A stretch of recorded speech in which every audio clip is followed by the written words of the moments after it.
Hello, welcome back to my channel. Last ಒಂದು ವಿಡಿಯೋದಲ್ಲಿ ನಾವು ಸಮ್ ಅಪ್ಲಿಕೇಶನ್ಸ್ ಆಫ್ ಟ್ರಿಗ್ನೋಮೆಟ್ರಿ ನೋಡಿದ್ವಿ. 4 ಮಾರ್ಕಿಗೆ ಬರ್ತಕ್ಕಂತಹ ಒಂದು ಪ್ರಾಬ್ಲಮ್ ಅನ್ನ ಈ ಒಂದು ವಿಡಿಯೋದಲ್ಲಿ ಕ್ವಾಡ್ರಾಟಿಕ್ ಇಕ್ವೇಶನ್ ಗೆ ಎಸ್ಪೆಷಲಿ 3 ಮಾರ್ಕಿಗೆ ಬರ್ತಕ್ಕಂತಹ ಒಂದು ಕಂಪಲ್ಸರಿ ಎಕ್ಸಾಮ್ ಅನ್ನ ಅಂದ್ರೆ ಅಪ್ಲೈಡ್ ಕ್ವಶನ್ಸ್ ಅನ್ನೇ ಕೇಳ್ತಕ್ಕಂತಹ ಒಂದು ಕಂಪಲ್ಸರಿ ಕ್ವಶನ್ ಅನ್ನ ನಾವು ನೋಡ್ತಾ ಹೋಗೋಣ. ಅಪ್ಲೈಡ್ ಕ್ವಶನ್ಸ್ ಅನ್ನ ನೋಡ್ತಾ ಹೋಗೋಣ. ಇದರಲ್ಲಿ ಒಂದು 3 ಮಾರ್ಕಿನ ಕಂಪಲ್ಸರಿ ಬರುತ್ತೆ. ಒಂದು ಒಂದು ಕ್ವಶನ್ ಅಪ್ಲೈಡ್ ಬರುತ್ತೆ. ಅದು ಅಪ್ಲೈಡ್ ಬರುತ್ತೆ ಅಂತ ನಿಮ್ಗೆಲ್ಲ ನೋಡಿದಿರಿ. ಅಂಡ್ ಆ ಪ್ರಾಬ್ಲಮ್ ಅನ್ನ ನೀವು ಆಲ್ರೆಡಿ ನೋಡಿರ್ತೀರಿ. ಯಾವ ತರ ಐತಿ ಅಂತ ಹೇಳಿದ್ರೆ, ಇಲ್ಲಿ ನೀವು ಸ್ಕ್ರೀನ್ ಅಲ್ಲಿ ನೋಡ್ತಾ ಇರಬಹುದು. A train travels 360 kilometre at A uniform speed. If the speed had been increased 5 kilometre per hour more, it would have taken 1 hour less for the journey. Find the speed of the train. ನಿಮಗೆ ನಾನಾ ತರ problems ಅನ್ನ ಮಾಡಿಸಿರ್ಬೋದು. ಆದ್ರೆ ಇಲ್ಲಿ ಈಸಿಯಾಗಿ ನೀವು understand ಮಾಡ್ಕೊಳ್ಳೋದಕ್ಕೆ ಈಸಿಯಾಗಿ ಒಂದು ಮೆಥಡ್ ಅನ್ನ ನಾನು ಎಕ್ಸ್ಪ್ಲೇನ್ ಮಾಡ್ತೀನಿ. ಸೊ ಇದು ಕ್ವಾಡ್ರಾಟಿಕ್ ಇಕ್ವೇಶನ್ ಗೆ ಸಂಬಂಧಪಟ್ಟಂತ ಒಂದು ಪ್ರಾಬ್ಲಮ್ ಆಗಿರುತ್ತೆ. ಅಂಡ್ ಇದು ಬಹಳ ಸಲ ನಿಮ್ಗೆ ರಿಪೀಟೆಡ್ ಕ್ವಶನ್ಸ್ ಆಗಿರೋದ್ರಿಂದ ಇದನ್ನ ಕಂಪಲ್ಸರಿ ಕ್ವಶನ್ ಅನ್ನ ಕೇಳೋ ಚಾನ್ಸಸ್ ಇರುತ್ತೆ. ಬಟ್ ನೋಡೋಣ ಏನಾಗುತ್ತೆ ಅಂತಂದೇಳಿ. ಇಲ್ಲಿ ಒಂದು ಪ್ರಾಬ್ಲಮ್ ಕೊಟ್ಟಿದ್ದಾರೆ. ಈ ತರ ಟೋಟಲ್ ಡಿಸ್ಟೆನ್ಸ್ ಎಷ್ಟೈತೆ ಇಲ್ಲಿ ಅಂತಂದ್ರೆ 360 ಕಿಲೋಮೀಟರ್ ಅಂತ ಕೊಟ್ಟಿದ್ದಾರೆ. ಒಂದು ಯೂನಿಫಾರ್ಮ್ ಸ್ಪೀಡ್ ಅಲ್ಲಿ ಮೂವ್ ಆದೆ ಅಂತಂದ್ರೆ ಒಂದು ಟ್ರೈನು 360 ಕಿಲೋಮೀಟರ್ ನ ಒಂದು ಪರ್ಟಿಕ್ಯುಲರ್ ಟೈಮ್ ನಲ್ಲಿ ರೀಚ್ ಆಗುತ್ತೆ ಒಂದು ಸಿಟಿಯಿಂದ ಒಂದು ಸಿಟಿಗೆ. ಆ ಸ್ಪೀಡ್ ಏನು ಇದೆಯಲ್ಲ, ಆ ಸ್ಪೀಡ್ ಏನಾದ್ರು ಒಂದ್ ವೇಳೆ ಆ ಸ್ಪೀಡ್ ಅನ್ನ ಸ್ವಲ್ಪ ಜಾಸ್ತಿ ಮಾಡಿದ್ರೆ, ಆ ಸ್ಪೀಡ್ ಅನ್ನ 5 ಕಿಲೋಮೀಟರ್ ಪರ್ ಅವರ್ ಮೋರ್ ಅಂದ್ರೆ 5 ಕಿಲೋಮೀಟರ್ ಜಾಸ್ತಿ ಮಾಡಿದೆ ಅಂತಂದ್ರೆ, ಪ್ರತಿ ಗಂಟೆಗೆ ಪರ್ ಅವರ್ಗೆ 5 ಕಿಲೋಮೀಟರ್ ನಲ್ಲಿ ಜಾಸ್ತಿ ಮಾಡಿದೆ ಅಂತಂದ್ರೆ, ಫಾರ್ ಎಕ್ಸಾಂಪಲ್ ಈಗ ಏನಾದ್ರು 50 ಕಿಲೋಮೀಟರ್ ನಲ್ಲಿ ಸ್ಪೀಡ್ ನಲ್ಲಿ ಹೋಗ್ತಾ ಇತ್ತು ಅಂತಂದ್ರೆ ಅದನ್ನ 55 ಮಾಡಿದ್ರೆ, ಅಥವಾ 60 ನಲ್ಲಿ ಮೂವ್ ಆಗ್ತಾ ಇತ್ತು ಅಂತಂದ್ರೆ 65 ಮಾಡಿದೆ ಅಂತಂದ್ರೆ, ಆ ಟೈಮ್ ಏನ್ ಪರ್ಟಿಕ್ಯುಲರ್ ಟೈಮ್ ತಗೊಳ್ತಿತ್ತಲ್ಲ, ಒಂದು ಫಾರ್ ಎಕ್ಸಾಂಪಲ್ 60 ಕಿಲೋಮೀಟರ್ ಅನ್ನ ಒಂದು 60 ಕಿಲೋಮೀಟರ್ ನಲ್ಲಿ ಮೂವ್ ಆಗ್ತಾ ಇತ್ತು. ಅಲ್ಲಿಗೆ 6 ಅವರ್ಸ್ ಬೇಕಾಗುತ್ತೆ. 360 ಡಿವೈಡೆಡ್ ಬೈ 6 ಅಂತ ನಾವು ಇದನ್ನ ಮಾಡೋದಾದ್ರೆ ಅದ್ರದ್ದು ಸ್ಪೀಡ್ ಏನಾಗುತ್ತೆ 60 ಕಿಲೋಮೀಟರ್ ಪರ್ ಅವರ್ ಅಂತ ಆಗುತ್ತೆ. 6 ಅವರ್ಸ್ ರೀಚ್ ಆಗುತ್ತೆ. ಇನ್ ಕೇಸ್ ಏನಾದ್ರು ಇದನ್ನ ಸ್ಪೀಡ್ ಅನ್ನ ಜಾಸ್ತಿ ಮಾಡಿದ್ರೆ, 5 ಕಿಲೋಮೀಟರ್ ಜಾಸ್ತಿ ಮಾಡಿದ್ರೆ, ಅಂದ್ರೆ 60 ಮೊದ್ಲಿತ್ತಲ್ಲ, 60ಗೆ 5 ಆಡ್ ಮಾಡಿದೆ ಅಂತಂದ್ರೆ 65 ಅಂತ ಆಗುತ್ತೆ. 65 ಜಾಸ್ತಿ ಆಯ್ತು ಅಂತಂದ್ರೆ ಇಲ್ಲೇನು 5 ಅವರ್ಸ್ ತಗೊಳ್ತಿತ್ತಲ್ಲ, ಆ 5 ಅವರ್ಸ್ ಗಿಂತ 1 ಅವರ್ ಕಡಿಮೆ ತಗೊಳುತ್ತೆ. 4 ಅವರ್ಸ್ ರೀಚ್ ಆಗುತ್ತೆ ಅಂತ ಒಂದು ಎಕ್ಸಾಂಪಲ್ ಹೇಳಿದೆ ನಿಮ್ಗೆ ಅಷ್ಟೇ. ಅಂದ್ರೆ ಸ್ಪೀಡ್ ಅನ್ನ ಜಾಸ್ತಿ ಮಾಡಿದೆ ಅಂತಂದ್ರೆ 1 ಅವರ್ ಕಡಿಮೆ ತಗೊಳುತ್ತೆ. ಬಟ್ 6 ಅವರ್ಸ್ ಅಲ್ಲ, ಅಥವಾ 65 ಕಿಲೋಮೀಟರ್ ಅಲ್ಲ. ಬಟ್ ಎಕ್ಸಾಂಪಲ್ ನಿಮ್ಗೆ ಹೇಳಿದ್ದು ನಾವು 8th ರಲ್ಲಿ ನೋಡಿದ್ವಿ. 8th ಸ್ಟ್ಯಾಂಡರ್ಡ್ ಅಲ್ಲಿ ಡೈರೆಕ್ಟ್ ಅಂಡ್ ಇನ್ವರ್ಸ್ ಪ್ರೊಪೋರ್ಷನ್ ಅಂತಂದೇಳಿ, ಒಂದ್ ವೇಳೆ ಸ್ಪೀಡ್ ಅನ್ನ ಜಾಸ್ತಿ ಮಾಡಿದೆ ಅಂತಂದ್ರೆ ಟೈಮ್ ಕಡಿಮೆ ತಗೊಳ್ತಕ್ಕಂಥದ್ದು, ಅದು ಇನ್ವರ್ಸ್ ಪ್ರೊಪೋರ್ಷನ್ ಆಗಿರುತ್ತಲ್ಲ. ಆ ತರ ಇಲ್ಲಿ ಸ್ಪೀಡ್ ಅನ್ನ ಜಾಸ್ತಿ ಮಾಡಿದೆ ಅಂತಂದ್ರೆ ಟೈಮು ಕಡಿಮೆ ಆಗುತ್ತೆ, 1 ಅವರ್ ಲೆಸ್ ಆಗುತ್ತೆ. ಹಾಗಾದ್ರೆ ಆ ಸ್ಪೀಡ್ ಅನ್ನ ಫೈಂಡ್ ಔಟ್ ಮಾಡ್ರಿ ಅಂತ ಒಂದು ಕ್ವಶನ್ ಈ ತರ ಕೊಟ್ಟಿದ್ದಾರೆ. ಸೊ ಮ್ಯಾಥಮೆಟಿಕ್ಸ್ ನಲ್ಲಿ ಯಾವುದೇ ಪ್ರಾಬ್ಲಮ್ ಅನ್ನ ಕೊಡ್ಲಿ, ಫಸ್ಟ್ ನೀವೇನ್ ಮಾಡ್ಬೇಕು ಅಂತಂದ್ರೆ ಡಿಸ್ಟೆನ್ಸ್, ಅದು ಕೊಟ್ಟಿರ್ತಕ್ಕಂಥ ಡಾಟಾವನ್ನ ಬರ್ಕೋಬೇಕು. ಕೊಟ್ಟಿರ್ತಕ್ಕಂಥ ಡಾಟಾ ಇಲ್ಲಿ ಏನೈತೆ ಅಂದ್ರೆ, ಇಲ್ಲಿ ನೋಡ್ರಿ ಡಿಸ್ಟೆನ್ಸ್ ಅನ್ನ ಕೊಟ್ಟಿದ್ದಾರೆ. Distance D is equal to ಬರ್ಕೊಳ್ತೀನಿ 360 ಕಿಲೋಮೀಟರ್ ಅಂತಂದೇಳಿ. ಇಲ್ಲಿ 2 ಕಂಡೀಷನ್ಸ್ ನಲ್ಲಿ ಬರ್ಕೊಳ್ಳೋಣ ನಾವು. ಫಸ್ಟ್ ಅದೇ ಒಂದು ಏನು 360 ಕಿಲೋಮೀಟರ್ ಡಿಸ್ಟೆನ್ಸ್ ಇದೆಯಲ್ಲ, ಆ ಡಿಸ್ಟೆನ್ಸ್ ಅನ್ನ ಒಂದು ಸ್ಪೀಡ್ ಅಲ್ಲಿ ಮೂವ್ ಆದ್ರೆ, ಸೊ ಆ ಸ್ಪೀಡ್ ಅನ್ನ ನಮಗೆ ಗೊತ್ತಿಲ್ಲ, ಆ ಸ್ಪೀಡ್ ಅನ್ನ ಎಕ್ಸ್ ಅಂತ ತಗೊಳ್ಳೋಣ. ನಾವು ಏನನ್ನ ಫೈಂಡ್ ಔಟ್ ಮಾಡಕ್ ಹೋಗ್ತೀವೋ ಅದನ್ನ ಯಾವಾಗ್ಲೂ ಎಕ್ಸ್ ನಲ್ಲಿ ಬರ್ಕೋಬೇಕು. ಈ ಒಂದು ಕ್ವಾಡ್ರಾಟಿಕ್ ಇಕ್ವೇಶನ್ ಗೆ ಸಂಬಂಧಪಟ್ಟಂತೆ ಇಲ್ಲಿ find the speed of the train ಅಂತ ಕೇಳಿರೋದ್ರಿಂದ ಆ ಸ್ಪೀಡ್ ಅನ್ನ ನಾವು ಎಕ್ಸ್ ಕಿಲೋಮೀಟರ್ ಪರ್ ಅವರ್ ಅಂತ ಬರ್ಕೊಳ್ಳೋಣ. X kilometre per hour. And ಇನ್ನೊಂದು ಟೈಮ್ ಗೊತ್ತಿಲ್ಲ, ಟೈಮ್ ಎಷ್ಟು ಅಂತ ಗೊತ್ತಿಲ್ಲ ನಮಗೆ, ಆ ಎಷ್ಟು ಅವರ್ ನಲ್ಲಿ ಹೋಗ್ತೀವಿ ಅಂತ ಗೊತ್ತಿಲ್ಲ. ಹಾಗಾಗಿ ಟೈಮ್ ಅನ್ನ ನಾವು ಇಲ್ಲಿ time this is equal to T hours ಅಂತ ತಗೊಳ್ಬಿಡೋಣ. ಟಿ ಅವರ್ಸ್ ಇದು ಒಂದು ಕಂಡೀಷನ್ ಆಯ್ತು. ಒಂದು ಕಂಡೀಷನ್ ಅಲ್ಲಿ ಬರ್ಕೊಳ್ಳೋಣ. ಇನ್ನೊಂದು ಕಂಡೀಷನ್ ಏನಪ್ಪಾ ಅಂತಂದ್ರೆ, ಇನ್ನೊಂದು ಕಂಡೀಷನ್ ನೋಡ್ರಿ, ಇದೇ ಡಿಸ್ಟೆನ್ಸ್ ಅನ್ನ, distance D is equal to 360 kilometre, ಇದೇ ಡಿಸ್ಟೆನ್ಸ್ ಅನ್ನ ಸ್ಪೀಡ್ ಐತಲ್ಲ, ಸ್ಪೀಡ್ ಜಾಸ್ತಿ ಮಾಡಿದ್ರೆ, ಎಷ್ಟು ಜಾಸ್ತಿ ಮಾಡಿದ್ರೆ 10 ಕಿಲೋಮೀಟರ್ ಜಾಸ್ತಿ ಮಾಡಿದ್ರೆ, ಸಾರಿ 5 ಕಿಲೋಮೀಟರ್ ಜಾಸ್ತಿ ಮಾಡಿದ್ರೆ,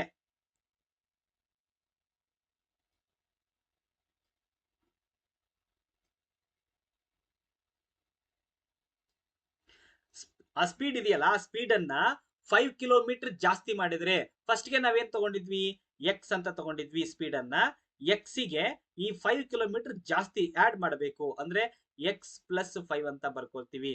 X plus 5 kilometre per hour ಅನ್ನ ಜಾಸ್ತಿ ಮಾಡಿದ್ರೆ ಅವಾಗ ಟೈಮ್ ಏನಾಗುತ್ತೆ ಅಂದ್ರೆ, ಟೈಮ್ ಐತಲ್ಲ, ಫಸ್ಟ್ ಗೆ ಟಿ ಅಂತ ತಗೊಂಡಿದ್ವಿ, T hours, for example 8 hours. ಅವಾಗ ಅದು ಟೈಮ್ ಏನಾಗುತ್ತೆ ಕಡಿಮೆ ಆಗುತ್ತೆ. 8 ಇದ್ದದ್ದು ಏನಾಗುತ್ತೆ 1 ಅವರ್ ಕಡಿಮೆ ಆಯ್ತು ಅಂದ್ರೆ 7 ಆಗುತ್ತೆ. ಅಂದ್ರೆ 8 ಅಲ್ಲಿ 1 ಸಬ್ಟ್ರಾಕ್ಷನ್ ಮಾಡ್ತೀವಿ.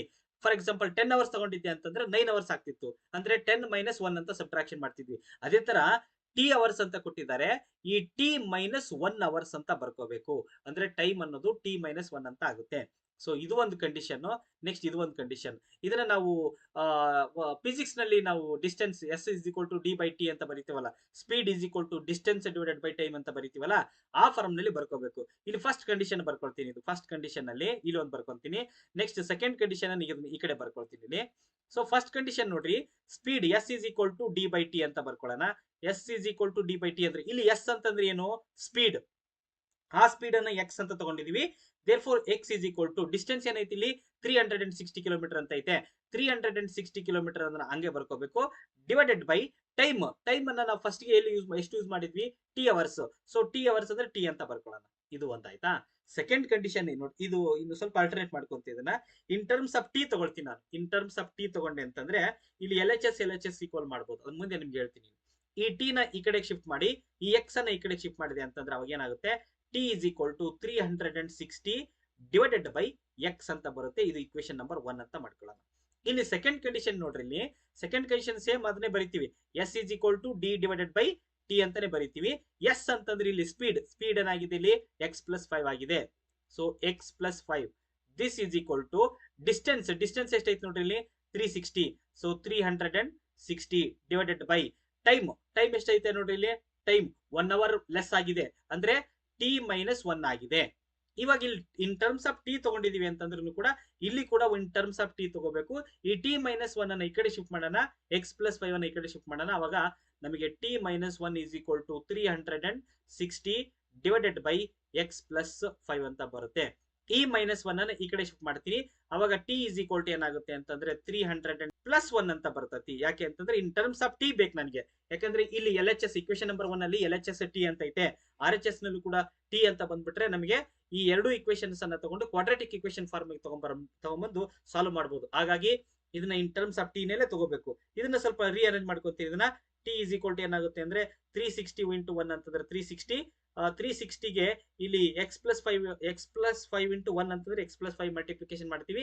360ಗೆ 5 ಆಡ್ ಮಾಡಿದೆ ಅಂತಂದ್ರೆ 365 plus X divided by X plus 5 ಅಂತ ಬರೀತೀವಿ. ಇದು ಇಕ್ವೇಶನ್ ನಂಬರ್ 2. ಇದು ಇಕ್ವೇಶನ್ ನಂಬರ್ 1 ಮತ್ತೆ 2 ಅಬ್ಸರ್ವ್ ಮಾಡ್ರಿ, ಎರಡು ಸೇಮ್ ಇರೋದ್ರಿಂದ ಎಲ್ ಎಚ್ ಎಸ್ ಸೇಮ್ ಇರೋದ್ರಿಂದ ಇದನ್ನ ಆರ್ ಎಚ್ ಎಸ್ ಐತಲ್ಲ, ಆರ್ ಎಚ್ ಎಸ್ ಅಂದ್ರೆ ಎಕ್ಸ್ 360 ಬೈ ಎಕ್ಸ್ ಅಂತ ಐತಲ್ಲ ಅದು ಒಂದು, ಇನ್ನೊಂದು 365 plus X divided by X plus 5 ಅಂತ ಐತಲ್ಲ, ಇದನ್ನ ಈಕ್ವಲ್ ಮಾಡ್ಕೋಬೇಕು. ಆರ್ ಎಚ್ ಎಸ್ ಈಕ್ವಲ್ ಅನ್ನ ಮಾಡ್ಕೊಳ್ಳೋಣ. ಅಂದ್ರೆ 360 divided by X is equal to 365 plus X divided by X plus 5 ಅಂತ ಬರ್ಬೇಕು. ಓಕೆ, ಇದನ್ನ ನಾವು ಕ್ವಾಡ್ರಾಟಿಕ್ ಇಕ್ವೇಶನ್ ತಗೊಂಡ್ಬರ್ಬೇಕು. ಕ್ವಾಡ್ರಾಟಿಕ್ ಇಕ್ವೇಶನ್ ತಗೊಂಡ್ಬಂದಾಗ ಇದನ್ನ ಕ್ರಾಸ್ ಮಲ್ಟಿಪ್ಲಿಕೇಶನ್ ಮಾಡ್ತೀವಿ.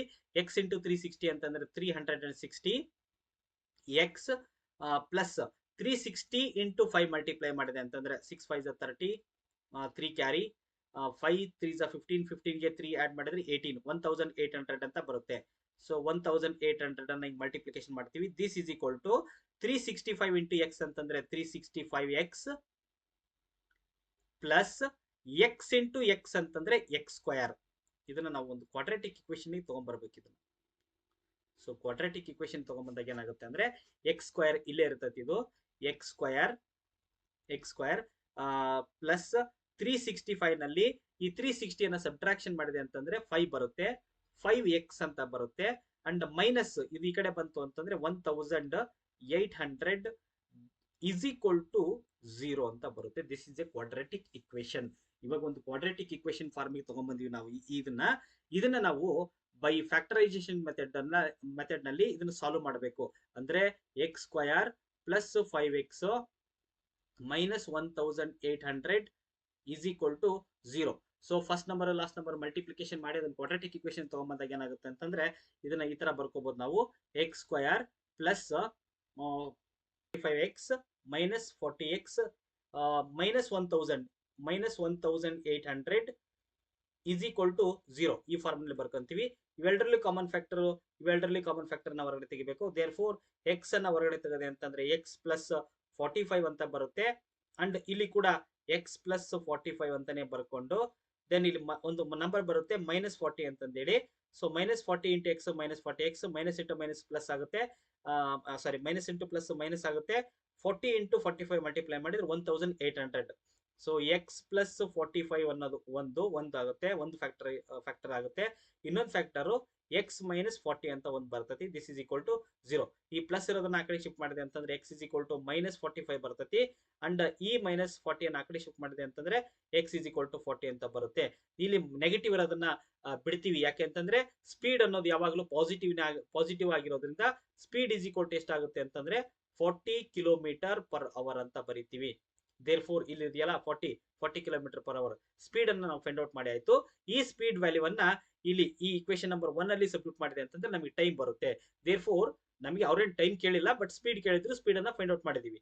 ಇನ್ ಕೇಸ್ ಏನಾದ್ರು 45 ಕಿಲೋಮೀಟರ್ ಪರ್ ಅವರ್ ನಲ್ಲಿ ಮೂವ್ ಆಗಿದೆ ಅಂತಂದ್ರೆ 1 ಅವರ್ ಲೆಸ್ ತಗೊಳುತ್ತೆ. ಆ ಟೈಮ್ ಅನ್ನ ನಾವು ಜಸ್ಟ್ ವೆರಿಫಿಕೇಶನ್ ಫೈಂಡ್ ಔಟ್ ಮಾಡೋಣ.